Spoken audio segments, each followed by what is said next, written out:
சமீபத்தில் பார்த்தீங்கன்னா கேரளாவில் ஒரு பெரிய வெள்ளம், நிறைய வீடெல்லாம் மூழ்கி போச்சு. ஒரு நண்பர் எனக்கு இருக்கிறார், ஐஐடியில் படிச்சிருந்து. அவர்கிட்ட ஃபோன், தமிழ் நண்பர் தான், ஆனால் ஒரு பணிபுரிய இருந்தது திருச்சூரில்.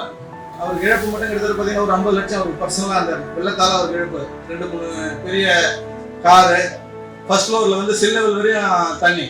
அவரை தொடர்பு கொள்றதுக்கு முன்னே ஃபர்ஸ்ட் ஒரு பார்த்தீங்கன்னா பவர் கிடையாது, டெலிஃபோன் கிடையாது. எப்போ ஃபோன் பண்ணாலும் தொடர்பு எல்லைக்கு அப்பால் இருக்கிறார், வேறு ஒருவருடன் தொடர்பில் இருக்கிறார், இந்த மாதிரி பதில் தான். ஒரு 3 நாள் கழிச்சு அவருக்கு தொடர்பு கிடைச்சிது. தொடர்பு கிடைச்சி பேசப்படுறது எல்லாம் சொன்னார், மாப்பிள்ள இந்த மாதிரி ஆகிப்போச்சு, அந்த மாதிரி ஆகிப்போச்சு அப்படின்னு சொன்னார். சரி ரைட்டுப்பா, என்ன பண்ணுறது அப்படின்னு சொல்லி எல்லாம் கேட்டு கடைசிலையும் அவர் வந்து வருத்தப்படலாதுக்காக சம்பாதிக்கலான்னு ஒரு தைரியம். ரெண்டாவது ஒரு ஃபோனை முடிக்கும் போது சொன்னது வந்து, தம்பி இந்த புரோக்கர் பையன் போய் சொல்லிட்டான்ப்பா. என்னென்ன சொன்னார் அப்படின்னு. இல்லை 10 அடியில் தண்ணி வரும்மா, பூமி கீழேயா இல்லை பூமிக்கு மேலேயான்னு தெரியல. ஏன்னா அந்த மாதிரி ஒரு கடினமான சூழ்நிலையில் கூட ஒரு எளிதாக எடுத்துக்கொண்டால் நீங்கள் அடுத்த வெற்றியை அடையலாம்.